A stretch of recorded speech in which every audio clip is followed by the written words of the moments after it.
Halli Hallo, I'm Refashionista Sheri, and I am here to show you how to use what you have to make what you want. And it is, of course, that time of year when it is getting a little bit chilly outside, or maybe a lot chilly where you're from, and we need to start creating some cozy, loungy, let's just cuddle up items, and that's exactly what I'm going to show you how to do today. You're going to go into your wardrobe, into your closet, into that bag of donations that you've had sitting there for way too long, and pull out all of the sweaters that are too tight, too short, or just plain, you're not feeling it anymore. And today I'm going to show you how to transform them into some amazing, fabulous sweaters like this gorgeous bell sleeve sweater. I love this so much. It's one of my favorite things to wear, as well as, if you can believe it, sweater lounge pants or swants, or I don't know. You tell me what you think we should call these down below after you've watched the video. What the heck should we call those sweater pants? They're awesome and super cozy. And I think we're also going to do a dress, and of course, some wonderfully cozy socks. And thank you so much to my model for getting into this crazy position up here to show you these socks. And if you love what I do, please do go ahead and join my channel for tons of behind the scenes tips, tricks, and all of that fun stuff. Plus, you also get instant access to my sustainable fashion workshop. So I hope to see you behind the scenes. And I think it's finally time to get making. What do you do when you have a sweater that is simply too short and another one that is totally too tight? You put them together and create an awesome sweater dress with my fast and easy tutorial. All you need is your too short sweater, your too tight sweater, a pair of scissors, and your sewing gear. And the first thing you have to do is flip your too tight sweater inside out and simply chop it straight across under those underarm seams.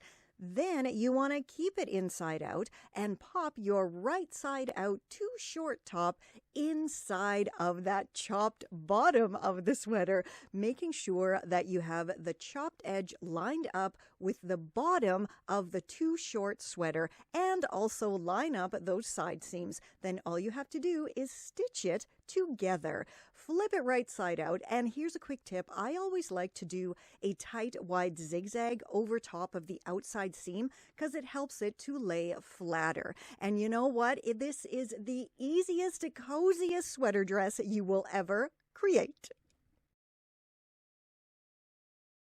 Oh no, your favorite sweater just doesn't fit anymore. What are you gonna do?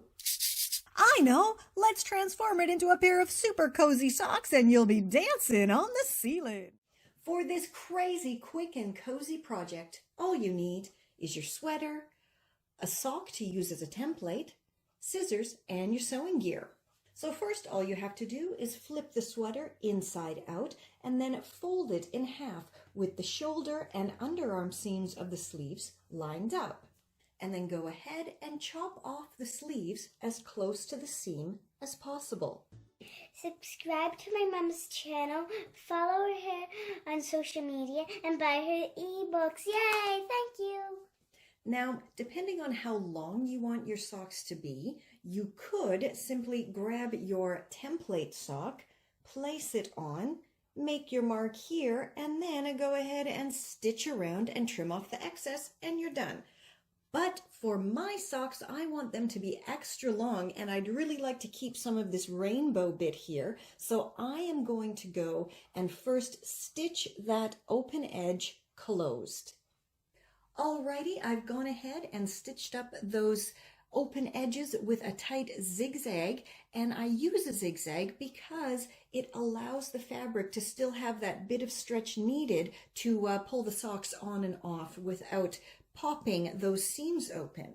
And then I trimmed off all the little excess hangy bits with my handy dandy pinking shears. Now, if you don't know what pinking shears are, this is them. They're scissors that were invented a really, really long time ago, and they have a zigzag edge or a saw tooth. And they were made specifically for trimming up woven fabrics. And this saw edge or zigzag tooth here really does help prevent the fabric from fraying. So I've gone ahead and twisted my soon-to-be socks around to have this thick seam here going up the back of my leg.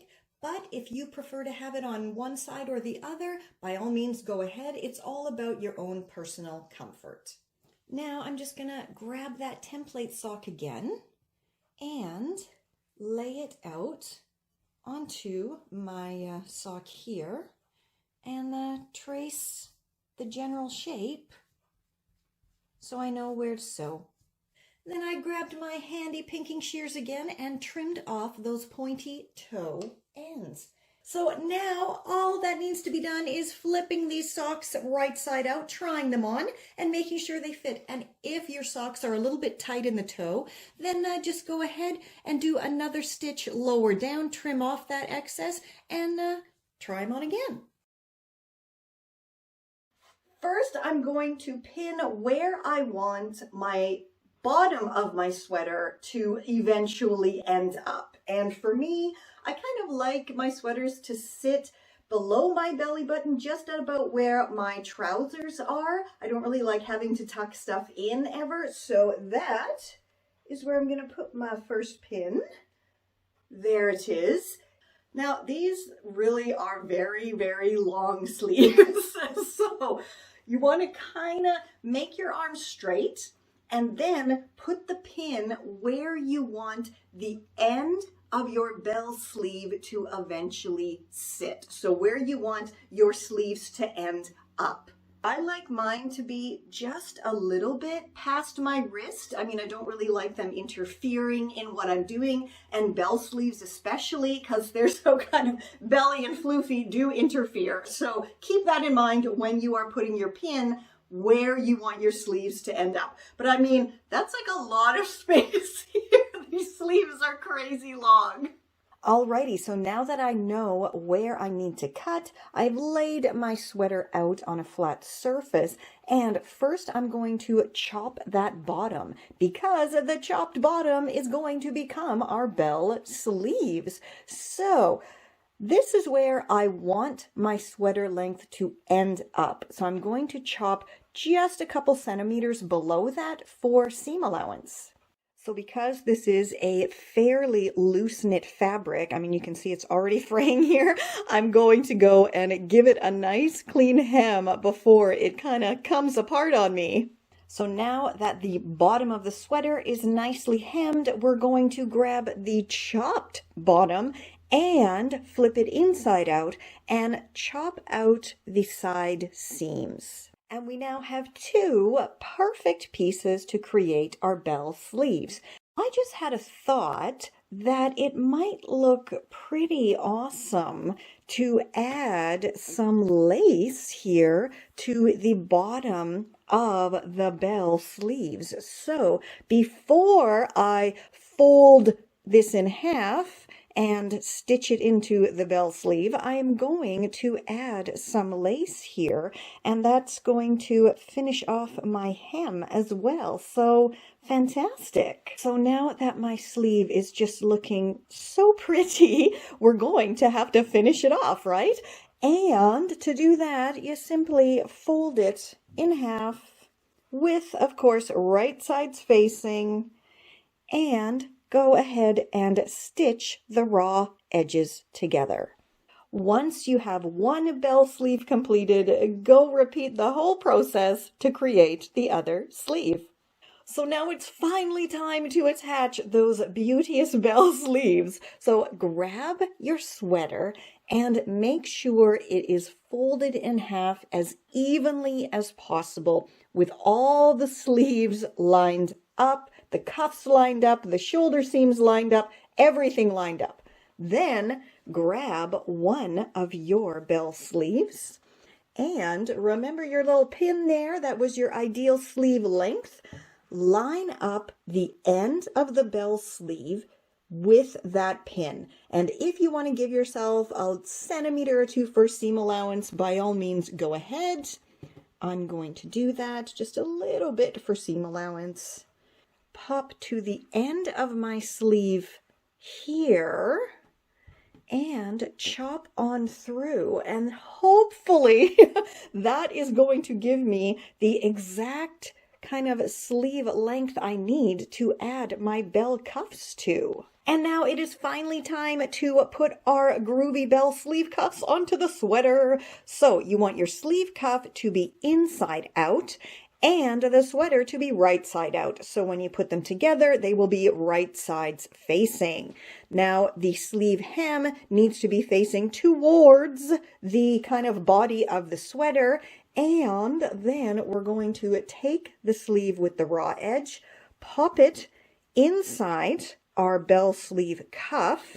And the easiest way to line everything up here is to find the kind of underarm seam of the sleeve of the sweater and line that up with the seam of your bell sleeve. Like so. And then kind of shake it, line it up, shake it together.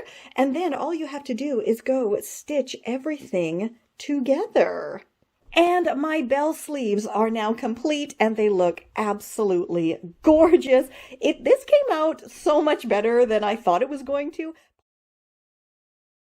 For this comfy, cozy project, you'll need an oversized sweater plus a pair of comfortable sweatpants or lounge pants to use as a template, and of course your sewing gear. So here is a quick tip. When you are choosing your sweater, feel free to pop it on upside down. So you want to put your legs through the arms and, pull it all up and make sure that the arms are not too tight on your legs and that it's going to come up enough that you'll be able to use the bottom of the sweater for your waistband. So you want to be able to fold that down to create the waistband casing and then, have enough space to put an elastic waist in there. And, you can always do a hilarious little dance. Okay, so you can see I now have my sweater inside out and evenly folded in half. Okay, so I decided that I'm going to try to be a little bit sneaky and maybe do this an easier way than I originally planned.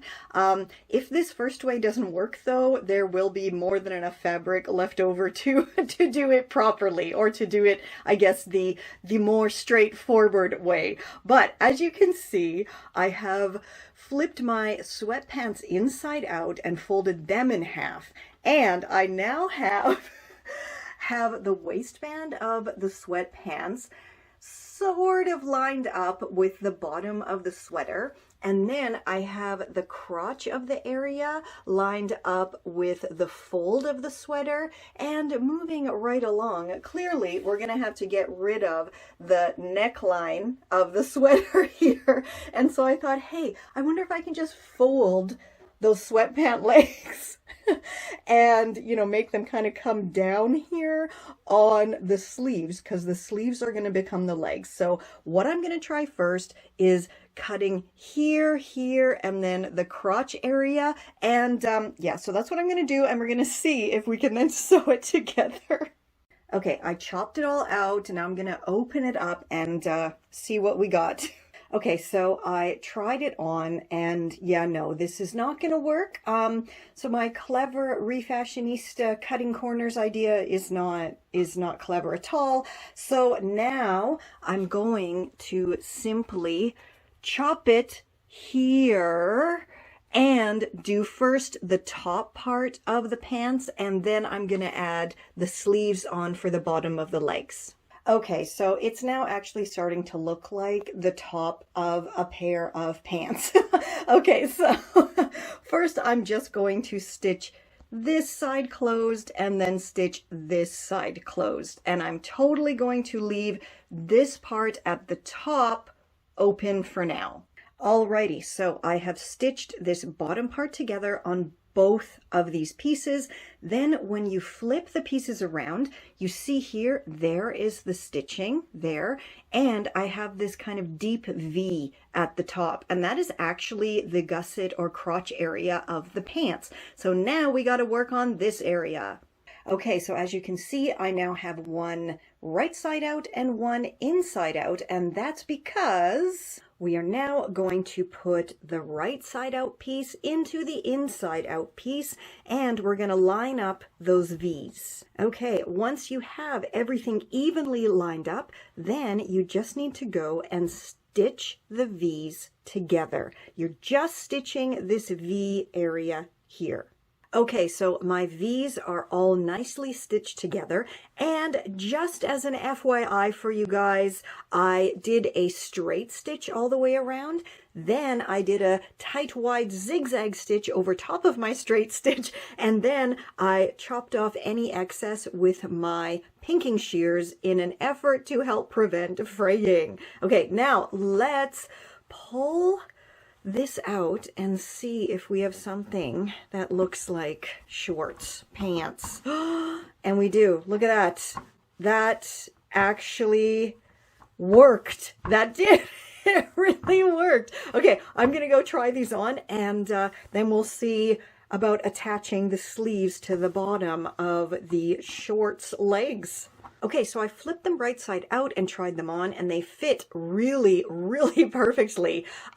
There's just one slight problem, and it's kind of a hilarious problem. So this should have been the back, but I think it has to be the front, because on the front, I had forgotten it had this kind of little design here, and this is not a great design to have right in the front in, you know, a certain area of my body. So I think it's better to have it in the back.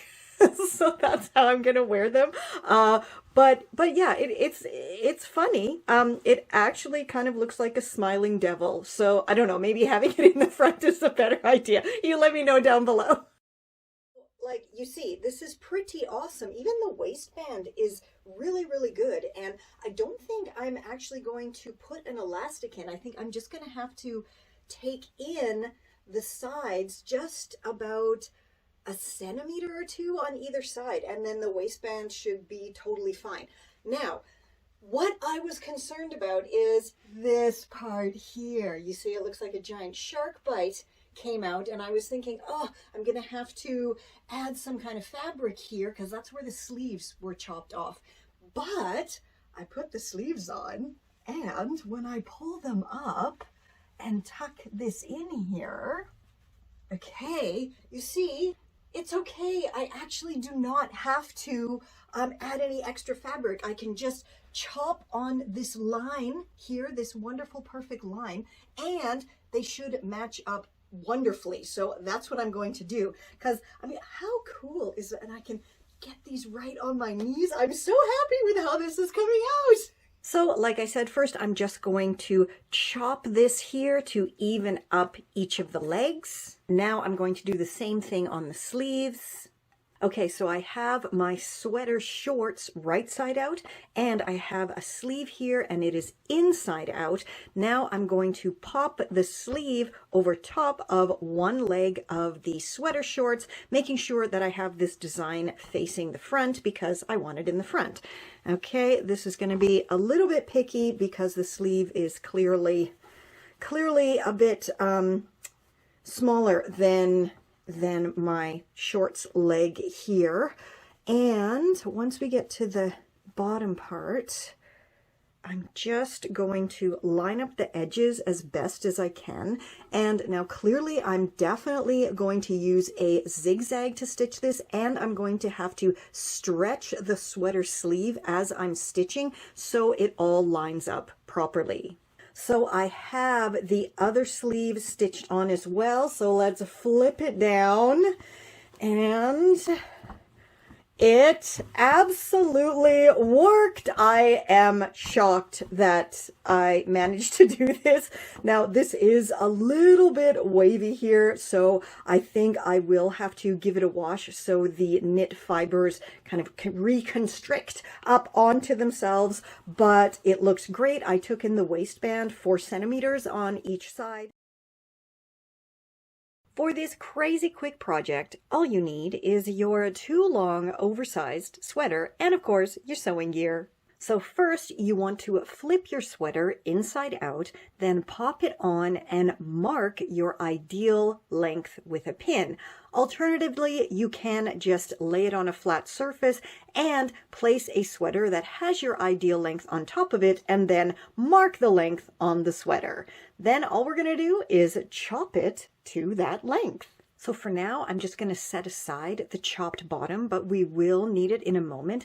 And now I'm just going to go hem up this raw edge so it doesn't fray all over the place. So here is my hem, and you can see it is nice and kind of crazy and wavy, which is exactly what I wanted to happen, because what I did to achieve this is I folded over the hem and then I stitched with a tight wide zigzag, but as I was stitching I stretched the knit, so then it got all pulled out of shape and created this very cool wavy lettuce edge.